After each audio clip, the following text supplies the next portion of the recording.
Halo Movie Rangers, apa kabar kalian semua? Semoga kita semua selalu diberi kekuatan dan ketabahan dalam menggapai cita-cita. Hari ini Bang Jedar akan menceritakan film berbahasa Tamil yang berjudul Vendu Tanindatu Kadu. Film ini dibintangi aktor Kollywood Silam Barasan Rajendar dan disutradarai oleh Gautam Menon. Oke, langsung aja, put your headset on and listen to me.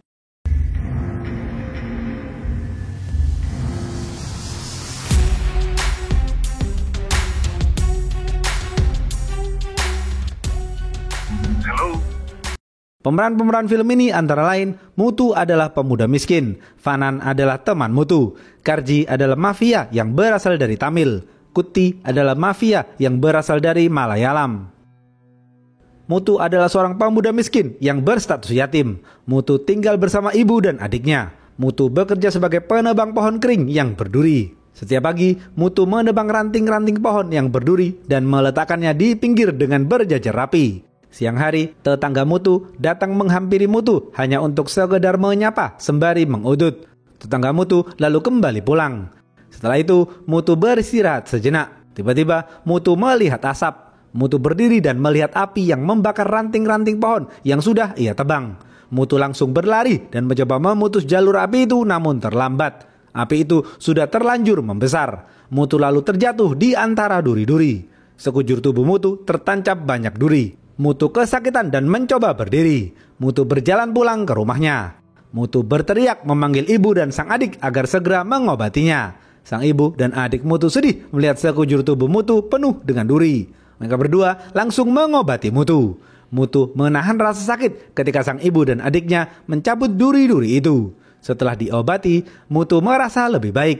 Pemilik lahan mendatangi rumah Muthu dan memaksa Muthu bertanggung jawab atas terbakarnya ranting-ranting pohon itu. Jika tidak, Muthu akan dilaporkan ke polisi. Muthu memarahi balik dan mengusir pemilik lahan. Sang ibu kaget melihat keberanian Muthu mengusir pemilik lahan. Sang ibu khawatir jika Muthu tetap berada di rumah, Muthu akan dilaporkan ke polisi oleh pemilik lahan. Karena itu, sang ibu mengajak Muthu pergi ke rumah pamannya untuk mencari pekerjaan lain. Mereka bertiga pergi naik bus keluar desa. Tak lama kemudian, mereka bertiga tiba di rumah sang paman yang bernama Turai. Sang ibu memohon kepada Turai untuk membawa Muthu pergi dari desa ini dan diberi pekerjaan. Karena kasihan, Turai akan mencarikan pekerjaan untuk Muthu di kota Mumbai. Mereka bertiga kemudian dipersilakan untuk makan sejenak. Muthu memberikan ayamnya untuk sang adik karena sang adik jarang makan ayam enak seperti itu. Setelah itu, sang ibu dan sang adik kembali pulang sedangkan Muthu diperintahkan untuk menginap di rumah Turai.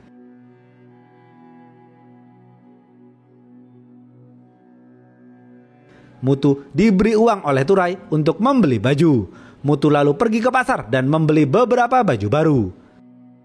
Malam hari, Muthu kembali ke rumah sang paman dan beristirahat. Dari balik tembok, Muthu mendengar sang paman sedang menelpon seseorang bernama Turan sembari menangis. Di telepon itu, sang paman mengatakan dirinya tidak pernah berkhianat. Muthu juga melihat pistol sang paman di dalam koper. Muthu ketakutan dan kembali tidur. Tiba-tiba, Muthu terbangun dan melihat Turai duduk bengong di sampingnya. Turai lalu memberi surat kepada Muthu. Surat itu untuk diberikan kepada temannya yang bernama Esaki ketika Muthu tiba di kota Mumbai nanti. Muthu patuh dan menurut saja. Besok pagi, istri dan anak Turai panik karena Turai terkunci di kamar tamu. Istri dan putri Turai memanggil Muthu untuk menobrak pintu kamar tamu. Karena tidak bisa didobrak, Muthu memanjat melalui jendela dan ternyata Muthu melihat Turai tewas gantung diri. Muthu sedih melihat hal itu. Muthu masuk ke dalam kamar tamu dan melihat pistol Turai. Tanpa berpikir panjang, Muthu mengambil pistol itu dan membuka pintu. Sontak, istri dan putri Turai berteriak menangis melihat mayat Turai. Tak lama kemudian, semua keluarga dan tetangga Turai datang melayat. Setelah memakamkan Turai, Muthu meminta izin kepada sang ibu berangkat ke kota Mumbai. Sang ibu akan selalu mendoakan Muthu agar Muthu sukses.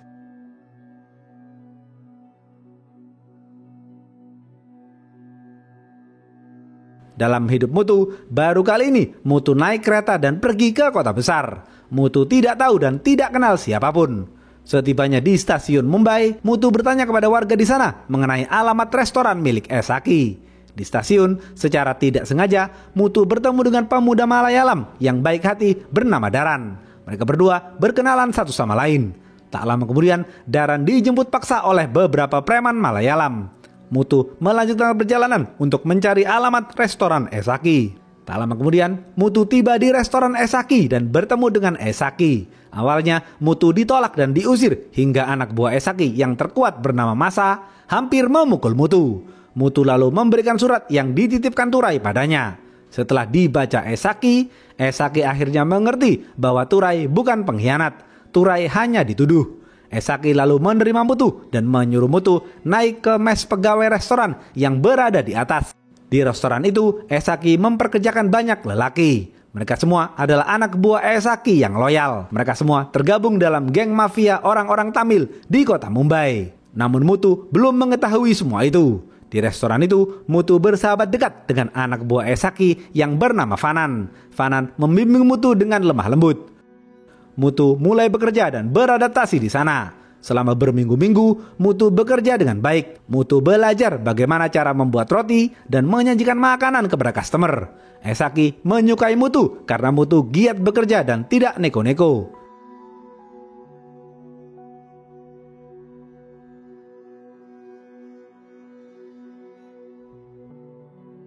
Malam hari, Mutu melihat salah satu anak buah Esaki bernama Arun mencuci tangannya yang berlumuran darah. Mutu curiga ada sesuatu yang terjadi.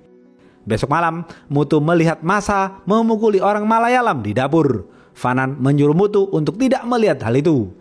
Beberapa hari kemudian, ketika restoran libur, Masa, Fanan, dan semua anak buah Esaki mengajak Mutu jalan berkeliling kota. Mereka semua nongkrong di pinggir pantai sembari minum-minum. Mutu tidak mau ikut minum-minum karena dilarang sang ibu. Masa dan semua anak buah Esaki menganggap Mutu sebagai pemuda polos. Mereka semua kembali ke restoran. Mereka semua bernyanyi dan berjoget bersama. Semakin hari, rasa persaudaraan mereka semakin kuat.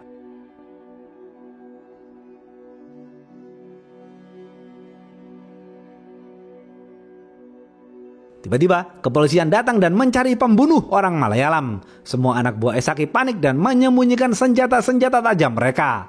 Mutu langsung menyembunyikan pistol Turai yang ia bawa dari desa di atas jendela.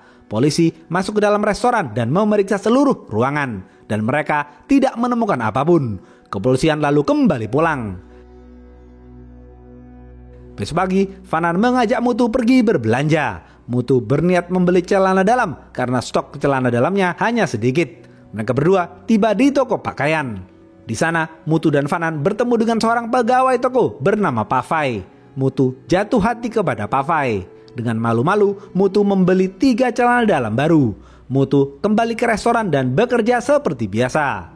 Setiap bulan, Mutu menyisihkan uangnya untuk dikirimkan kepada ibu dan adiknya di desa. Mereka berdua sangat terbantu dengan kiriman uang itu. Malam hari, setelah bekerja, Mutu secara sembunyi-sembunyi mengikuti Pavai dari belakang. Mutu akhirnya tahu di mana Pavai tinggal. Pagi hari, Mutu berpura-pura pergi ke toko pakaian hanya untuk melihat Pavai. Ketika Pavai pulang, Mutu mengikuti Pavai dan mengajak Pavai mengobrol. Pavai mulai jatuh hati kepada Mutu.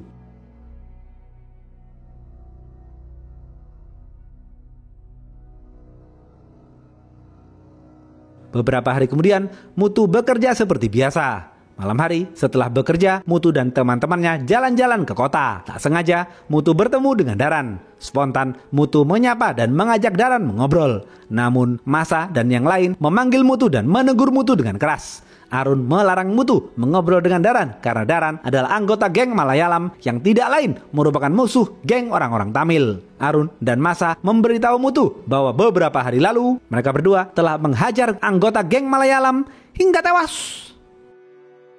அவனோட தம்பி முகுந்தனை தான் அர்ஜுனை கொன்னான்.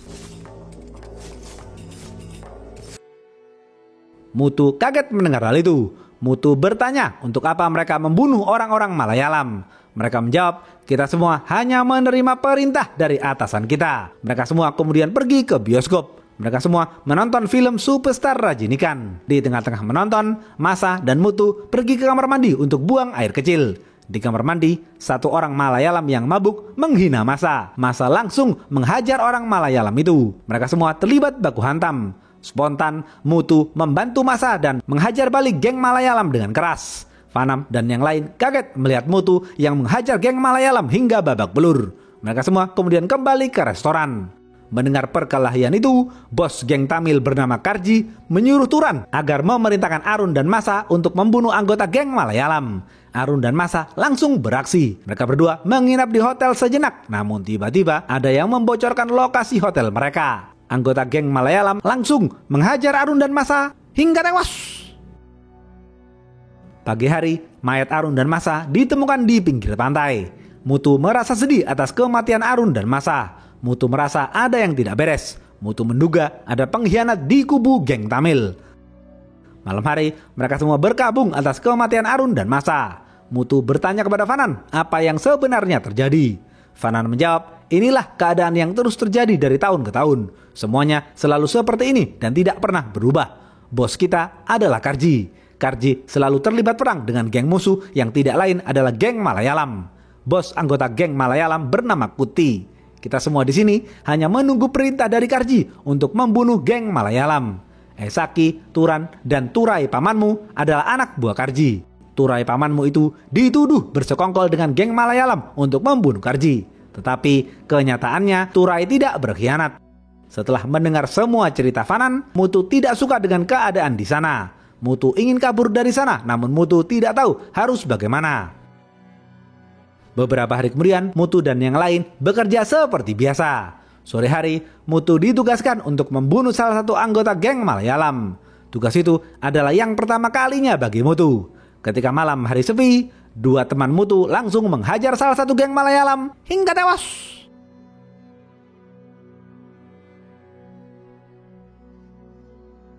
Mutu hanya diam saja dan tidak ikut membunuh. Dua teman Mutu menyebut Mutu sebagai seorang pengejut. Besok pagi, Mutu berjalan ke kota untuk menenangkan diri. Di sana, Mutu tidak sengaja bertemu Daran. Terlihat Daran sedang menangis karena tak kuat dengan perlakuan Kuti selama ini. Mutu mengajak Daran pergi jauh dari kota Mumbai dan memulai hidup baru yang lebih baik. Mutu mengajak Daran bertemu di stasiun nanti malam dan kabur dari kota Mumbai. Mutu kemudian kembali ke restoran. Malam hari, Mutu mengemasi barang-barangnya dan bersiap kabur. Fanan akan membantu Mutu kabur melarikan diri. Namun tiba-tiba anggota geng Malayalam datang dan menggeruduk restoran Esaki. Mereka semua terlibat baku hantam yang sengit. Mutu gagal melarikan diri dan terpaksa ikut baku hantam. Mutu berhasil menghajar anggota geng Malayalam hingga babak belur. Mutu yang terbakar emosinya naik ke atas dan mengambil pistol yang ia sembunyikan di atas jendela. Mutu langsung menembaki anggota geng Malayalam hingga tewas.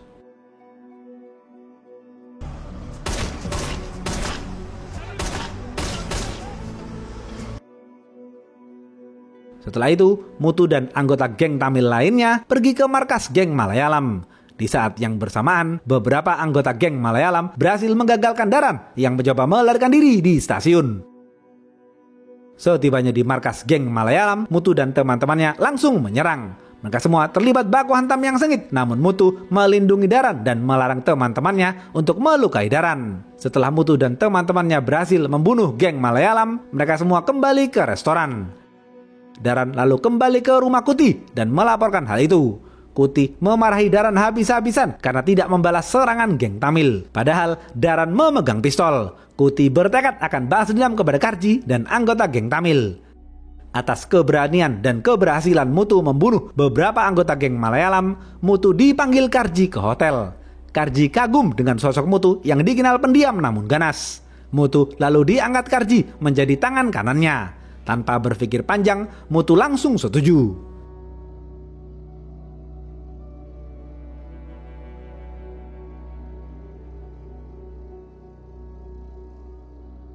Enam bulan kemudian, Mutu belajar dan beradaptasi dengan cepat. Mutu berhasil menjaga Karji dengan baik. Mutu juga pandai dalam bernegosiasi bisnis. Mutu mendapatkan gaji yang berlipat ganda dari Karji. Uang itu Mutu kirimkan kepada sang ibu dan adiknya di desa. Sang ibu kaget menerima uang yang begitu banyak. Seperti biasa, setiap malam Mutu berjaga di pintu kamar Hotel Karji. Terlihat Karji sedang melakukan enjos-enjos dengan seorang wanita. Karji hanya mau melampiaskan hasratnya pada wanita itu. Setelah itu, Karji beristirahat tidur. Di sela-sela waktu senggangnya, Mutu menyempatkan diri pergi ke toko pakaian hanya untuk melihat Pavai. Mutu menunggu di depan toko hingga Pavai selesai bekerja. Malam hari, Mutu memberanikan diri pergi ke rumah Pavai. Kebetulan, Pavai sedang duduk di depan pintu rumahnya. Di sana, Mutu menyatakan cintanya kepada Pavai. Pavai tidak menjawab dan hanya malu-malu kucing.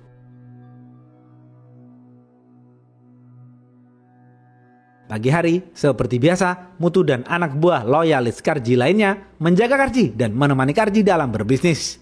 Malam hari, Mutu mengantar Karji untuk urusan bisnis. Sebelum masuk ke dalam ruangan tertutup, Mutu memeriksa keamanan terlebih dahulu. Namun tiba-tiba, para anggota geng Malayalam yang sudah bersiap membunuh Karji langsung mengeroyok Karji. Ternyata pertemuan itu adalah jebakan. Mutu langsung mengunci pintu kamar untuk menyelamatkan Karji. Mutu lalu membalas pukulan geng Malayalam. Dengan cepat, Mutu berhasil menghajar geng Malayalam hingga tewas.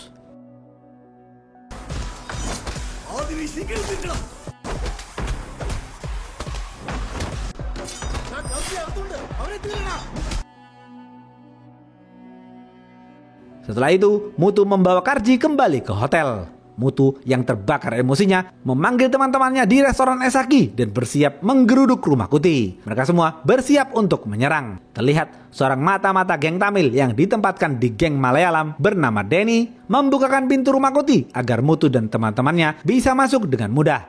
Tanpa basa-basi, Mutu dan teman-temannya langsung masuk ke rumah Kuti dan menyerang. Salah satu anggota geng Malayalam menyayat dada Mutu dengan parang, namun Mutu berhasil membalas dan membunuhnya. Kuti dan tangan kanannya bersembunyi di dalam kamar mandi. Mutu mengejar Kuti ke kamar mandi, namun ternyata Mutu kehabisan peluru. Beberapa detik kemudian, sirine polisi berbunyi. Teman-teman Mutu mengajak Mutu pergi dari sana. Dengan perasaan jengkel, Mutu terpaksa pergi dari sana. Mutu lalu kembali ke hotel. Karji memeluk Mutu dengan erat. Karji kagum dengan ketangguhan Mutu dalam memberikan perlindungan terhadap dirinya. Beberapa hari kemudian, wali kota memanggil Karji dan Kuti di tempat tertutup. Wali kota marah karena Karji dan Kuti terus saling serang dan membuat kegaduhan di kota Mumbai. Wali kota juga melakukan video call dengan ketua para bos mafia di kota Mumbai bernama Rauf. Ketika wali kota, Karji, Kuti, dan Rauf sedang berdiskusi, Mutu dan Daran mengobrol di luar ruangan. Rauf mengatakan kepada Karji dan Kuti untuk menghentikan pertikaian mereka berdua. Tidak boleh ada lagi saling bunuh antara geng Tamil dan geng Malayalam. Jika tidak, Rauf akan turun tangan dan membunuh mereka berdua. Karji dan Kuti patuh dan menurut saja. Setelah itu, mereka semua kembali ke markas masing-masing. Karji patuh kepada Rauf dan tidak akan mencari keributan lagi. Sedangkan Kuti tetap akan berencana membunuh Karji. Terlihat Kuti sedang rapat dengan seorang pengacara dan juga teman-temannya untuk menyusun rencana pembunuhan Karji. Di saat yang bersamaan, Daran diam-diam mengobrol dengan anak tiri Kuti. Mereka berdua saling mencintai, namun Kuti tidak mengetahui hubungan mereka. Pengacara memberikan ide kepada Kuti untuk menyewa seorang pembunuh bayaran yang dikenal kejam bernama Router. Tanpa berpikir lama, Kuti langsung setuju dengan ide itu. Router lalu dipanggil ke markas geng Malayalam. Besok sore, Router tiba di sana. Kuti dan para anak buahnya kaget ketika melihat Router yang bertubuh kecil. Mereka tidak menyangka penampilan Router akan seperti itu. Router lalu duduk dan berdiskusi dengan Kuti dan teman-teman Kuti. Ketika mereka sedang fokus berdiskusi, Router dengan cepat mengambil pisau dan menyayat leher Dani hingga tewas. Mereka semua kaget dan bingung mengapa Router melakukan hal itu. Router menunjukkan handphone Denny kepada Kuti dan teman-temannya yang membuktikan bahwa Denny adalah seorang pengkhianat. Mereka semua baru sadar ternyata Denny adalah pengkhianat. Mereka semua kemudian melanjutkan diskusinya. Router mengatakan ia akan menggunakan Mutu untuk mengadu domba geng Tamil. Di sisi lain, Mutu menjaga Karji yang sedang makan malam sembari mengobrol. Karji mengatakan ia yakin Mutu akan selalu menjaga dirinya.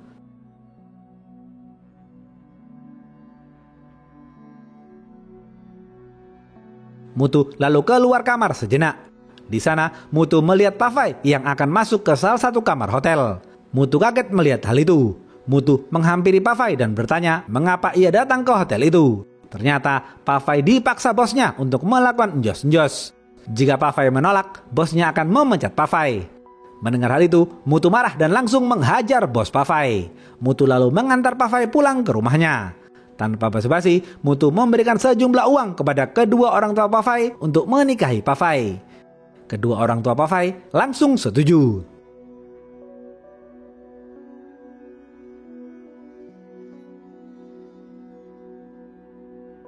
Besok pagi, Mutu mengajak Pak Fai jalan-jalan ke pinggir sungai. Mereka berdua berbicara dari hati ke hati. Secara tidak langsung, Mutu mengaku bahwa dirinya bekerja sebagai tangan kanan mafia. Mutu juga mengaku dirinya sudah pernah membunuh orang. Pak Fai mengerti dan tetap menerima Mutu apa adanya. Karena Pak Fai sangat mencintai Mutu dengan sepenuh hati. Pak Fai mengatakan dirinya tidak akan meninggalkan Mutu. Mutu tersentuh hatinya dan semakin mencintai Pak Fai. Mereka berdua lalu membeli apartemen untuk tempat tinggal mereka setelah menikah nanti.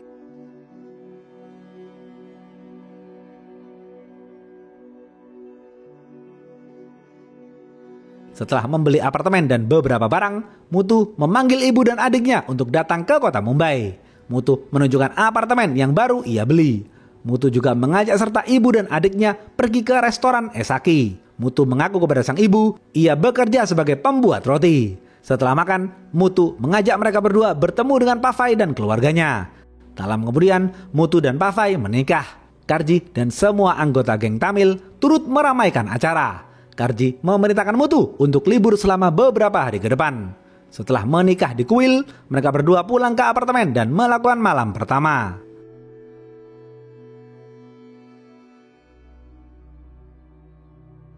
Beberapa jam kemudian, Mutu mendapatkan pesan dari Fanan bahwa Mutu diperintahkan Karji untuk menemui Karji. Mutu sedikit bingung, padahal Karji memerintahkan dirinya untuk libur sejenak. Mutu berganti baju dan langsung menemui Fanan. Ketika sudah menemui Fanan, Fanan justru menghimbau agar Mutu kembali pulang dan tidak usah memikirkan pekerjaan dahulu.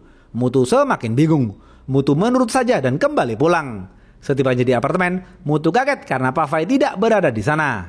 Tetangga Mutu mengatakan Pak Fai diculik seseorang menggunakan mobil. Mutu langsung pergi mencari Pak Fai.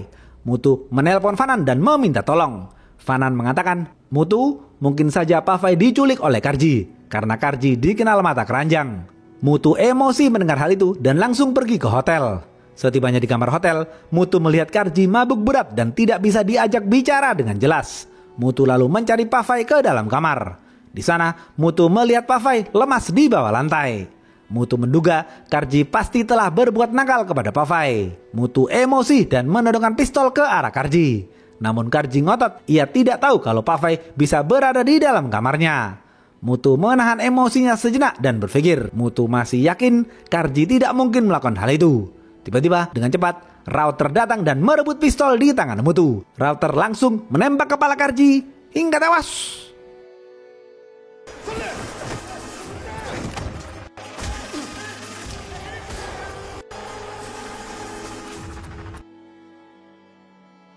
Mutu yang jatuh pingsan mencoba bangkit berdiri. Tak lama kemudian, Turan dan anak buahnya datang dan melihat mayat Karji di lantai. Mereka mengira Mutulah yang membunuh Karji. Turan dan anak buahnya langsung menembaki Mutu. Mereka semua terlibat baku tembak. Mutu membalas dan menembaki mereka semua hingga tewas. Di sisi lain, terlihat Kuti sedang berbuat nakal dalam tanda petik kepada anak tirinya sendiri. Melihat hal itu, Daran emosi dan mengambil pisau. Ketika Daran berniat membunuh Kuti, tiba-tiba anak tiri Kuti mengambil pisau dan menyayat leher Kuti hingga tewas.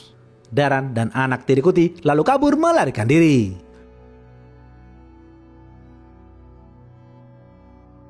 Mutu membawa Pak Fai kembali ke apartemen. Namun di tengah perjalanan, Fanan dan para anak buah loyalis Karji menghentikan Mutu. Di saat itulah Mutu baru sadar ternyata Fananlah dalang dari semua ini. Fanan adalah seorang pengkhianat yang bekerja sama dengan geng Malayalam untuk membunuh Karji. Fanan jugalah yang beberapa hari lalu memberitahu geng Malayalam mengenai lokasi hotel tempat Arun dan Masa menginap. Para anak buah loyalis Karji kaget mendengar fakta itu. Mutu dan Pak Fai lalu kembali pulang. Tanpa berpikir panjang, para anak buah loyalis Karji berbalik dan berpihak kepada Mutu. Mereka semua langsung menembak kepala Fanan hingga tewas.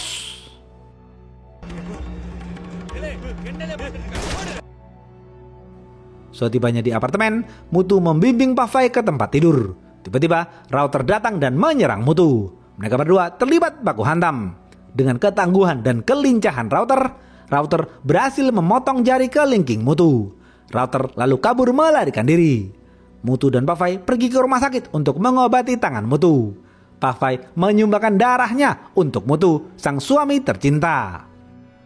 Di saat yang bersamaan, Esaki marah mendengar kematian Karji. Esaki dan para anak buahnya yang ada di restoran berencana akan membunuh Mutu. Besok pagi, Mutu pergi seorang diri ke restoran Esaki. Esaki yang sedang menyandera kedua orang tua Pafai langsung kembali ke restoran. Esaki menodongkan pistol kepada Mutu, namun Mutu tidak takut sama sekali. Mutu mengatakan kepada Esaki, Karji tidak berbuat apapun kepada Pafai dan aku tidak membunuh Karji. Ini semua adalah rencana Fanan yang selama ini menjadi pengkhianat. Sekarang geng Tamil hancur karena memelihara seorang pengkhianat. Jika geng Tamil ingin kuat, geng Tamil harus bersatu dan menjunjung tinggi rasa persaudaraan.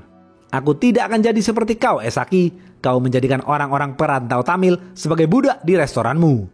Mendengar omongan Mutu, semua anak buah Esaki berdiri di belakang Mutu dan akan menjadi anak buah Mutu. Mutu lalu berjalan pulang.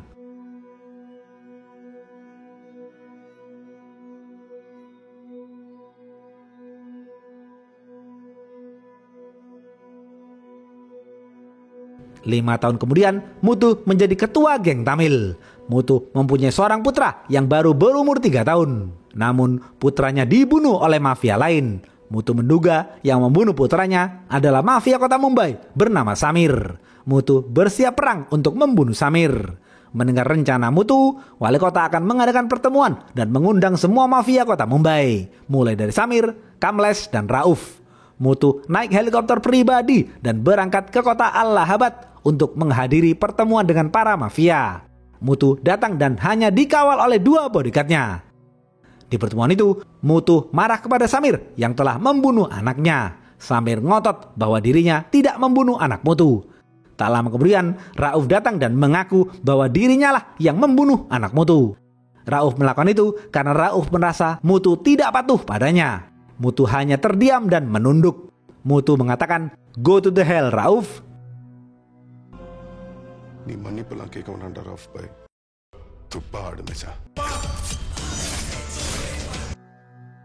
Mutu dan anak buahnya langsung menghajar Rauf dengan pisau hingga tewas. Setelah membunuh Rauf, Mutu dan para anak buahnya pergi ke tempat cukur. Mutu kaget karena di sana ia bertemu dengan Daran. Selama bertahun-tahun mereka berdua telah berpisah. Daran berpura-pura tidak mengenal Mutu. Begitupun dengan Mutu yang juga berpura-pura tidak mengenal Daran. Mutu tidak jadi mencukur rambutnya dan kembali pulang. Habis. Apa pesan dari film ini? Organisasi atau apapun itu akan kuat jika mereka bersatu padu. Namun semua itu bisa hancur dalam sekejap karena seorang pengkhianat. Karena itu, jika ingin membuat organisasi yang kuat, maka pengkhianat harus dimusnahkan. Oke, segitu aja video kali ini. Stay watching and see you.